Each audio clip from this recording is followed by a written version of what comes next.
Thank you. Hello, everyone. Good morning. It's great to be here. Carmela's so much younger than I, so I have to put my glasses on to read this. I'm sorry. Oops, okay. So first of all, I wanted to thank the organizers of the conference very much for giving our family the opportunity to talk about creating an environment of learning. And I wanted to I am representing our whole family and apologize that Kamran couldn't be here himself. But what I will offer this morning are our family's reflections on the past 20 years of experience we have had in the London community, building and sustaining various spaces where people of diverse backgrounds have been able to come together to study, question, explore, share, and learn. And in the process, love and be loved, nurtured and kindled, uplifted, empowered, and ultimately discover a wider, more holistic vision of life. And I think that as I talk about our experience, a lot of the same things that you've seen in the videos, both today and also yesterday, really come out. So and the process that our family experienced has had a lot of the same results and the same vibes, so to speak, as my kids would say. Okay, so when we were thinking about this, we sat down as a family and reflected on the journey of our experience from the early days of classes at the home of Mohammed and Angela Fikri, which I think many of you remember, to the many years of Spirituality Cafe held at the London campus of Nancy Campbell Collegiate Institute, and several of you participated in those, to the many study sessions on core Bahá'í scriptures, such as the Book of Certitude, the Words of Wisdom, Tabernacle of Unity, and Tablet to Auguste Farrell, that were held at the homes of the Jaberis, the Khajavis, our own home, and others, to the Friday evening discussions held in our basement that attracted large numbers of university and high school students as well as professors. Some nights almost 40 people were crammed down there. Maybe a fire hazard, but we won't see anything. To the many Zoom sessions on various topics, from critical thinking to prayer and meditation, that have taken hold since the start of the pandemic. So as we were thinking about this, we each shared our own perspective on how we experienced this journey, this process of community building. And we agreed that there are multiple forces that come together for an environment of learning to be created, maintained, and sustained. It is in fact a complex system that is organic in nature, and as any organic entity, has its ebbs and flows. We eventually came to an agreement that at the heart of our family's efforts, there have been three key aspects: learning, the environment, and sustainability. So I'll briefly touch on these aspects now.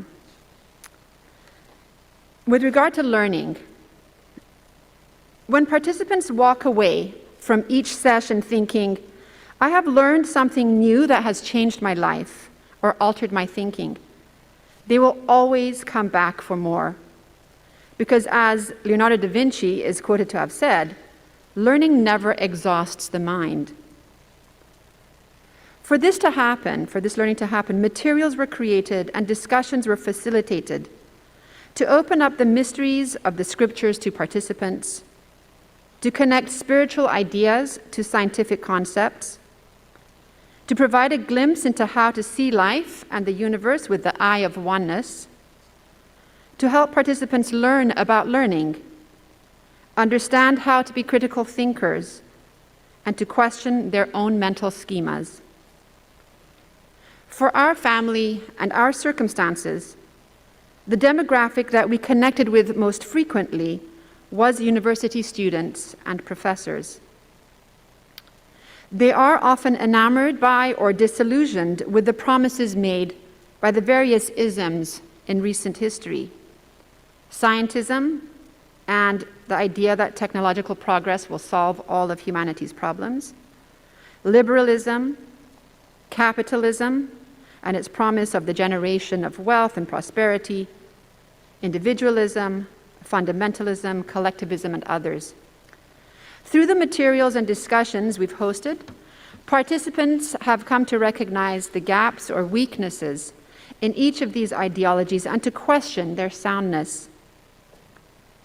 With regard to this aspect of learning, I think the following quote from Frederick Robertson can sum up what the aim has been over all these years and all the different iterations of the activities we have had. He says, "The true aim of everyone who aspires to be a teacher should be not to impart his own opinions, but to kindle minds." And I think that was also seen in the video here, kindling minds to recognize that they can think differently, they can open their minds to a whole new vision. So that was the first aspect, learning. The second element in the activities that we've held is really the environment. The kindling of minds does not happen in a vacuum, but happens in a context. This is where the love of God rules supreme. The love of God must emanate from our demeanor and must be a palpable energy in the environment that is created. We knew that, meaning Carmen and I, as a couple, the love of God was our guiding light, and we had to be united in the sort of environment that we wished to create. James Comer has said, "No significant learning occurs without a significant relationship." To be able to have significant relationships with the participants, there had to be an environment of friendship, respect, learning together, and love for humanity rooted in the love of God. All who entered should feel welcome no matter what their ideology. We knew we could not be fanatics or literalists in our approach. We had to create a safe space where individuals from diverse backgrounds could feel comfortable enough to exchange ideas that they couldn't do elsewhere. This meant that discussions were facilitated in a way that people's comments were not deemed right or wrong. Challenging questions were reframed so that participants could look at issues from a higher, more meta level. And an underlying oneness was found amongst the diversity of voices. There was never a push to bring uniformity of understanding. This approach was very energizing and uplifting for participants, and they often told us so. We also found that it was important to know and be able to inhabit others' beliefs, history, culture, and ideologies in order to speak to them in a way that connected profoundly. To breathe the life of the Spirit into others, we found it important to be able to clearly articulate not only our own thoughts, but also the quandaries of others. This often helped to bring clarity to others' thoughts and to help them organize their own thinking. So that was about the environment that we tried to create. So thirdly, and lastly, is the concept of sustainability. To be able to continually create and host an environment of learning, sustainability is essential. We found that there are a few elements to making an activity sustainable. For something to be sustainable, it needs a motivating force. For us, the motivating force has been acquiring a deeper understanding of the revelation of Baha'u'llah and sharing it with others in unique yet accessible ways. Dedication. Dedication is very important. Knowing that you are committed to the activity every week or every other week or at whatever pace you're holding it. You're there and prepared to go come hell or high water, as they say. The third thing is, if you're doing the activity as a couple, your vision for the activity should be united. That vision would have to be conveyed to your kids, and they would have a role to play in its unfoldment. They wouldn't just be tag-alongs. Also for sustainability, sacrifices have to be made. Sacrifices by both partners to sustain the activity. It is also important to be reflexive, and I think this has come up a number of times. And by that I mean to be able to reflect on your actions, discuss honestly what's working and what isn't, and consider changes that need to be made. And finally, as with any organic system, every so often you have to be ready to re-envision what you're doing, revamp it, remold it into to fit a new context and a new need, and which we did several times actually over the past 20 years. So those are the three elements. The last thing I want to touch on is self-preparation. And self-preparation for us has been an important part of being able to engage others in deep conversations.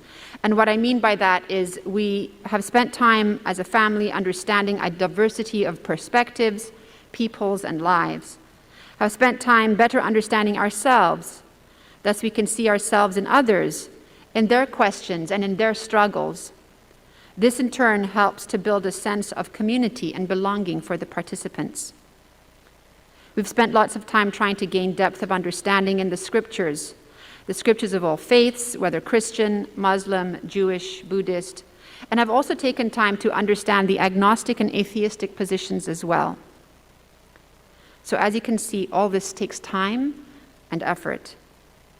As we engage our capacities, we build them, and confirmations do come.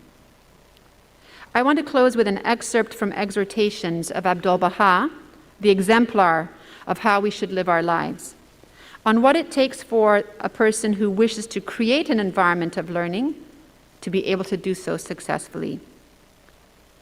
He states that one must have courtesy and forbearance, must be the essence of sanctity, informed, moved by the divine teachings, knowledgeable and well apprised, must be a treasury brimming with the gems of the love of God, must be stirred by his sweet savors, must be the embodiment of qualities both human and divine, must have the power of clear expression and be eloquent and articulate in speech, must seek to consort with rich and poor alike, being neither sanctimonious literalists nor irreligious libertines, so that all may see that they are spiritual, that they are pious, that they are heavenly, that they are consummate humans possessed of great knowledge and learning.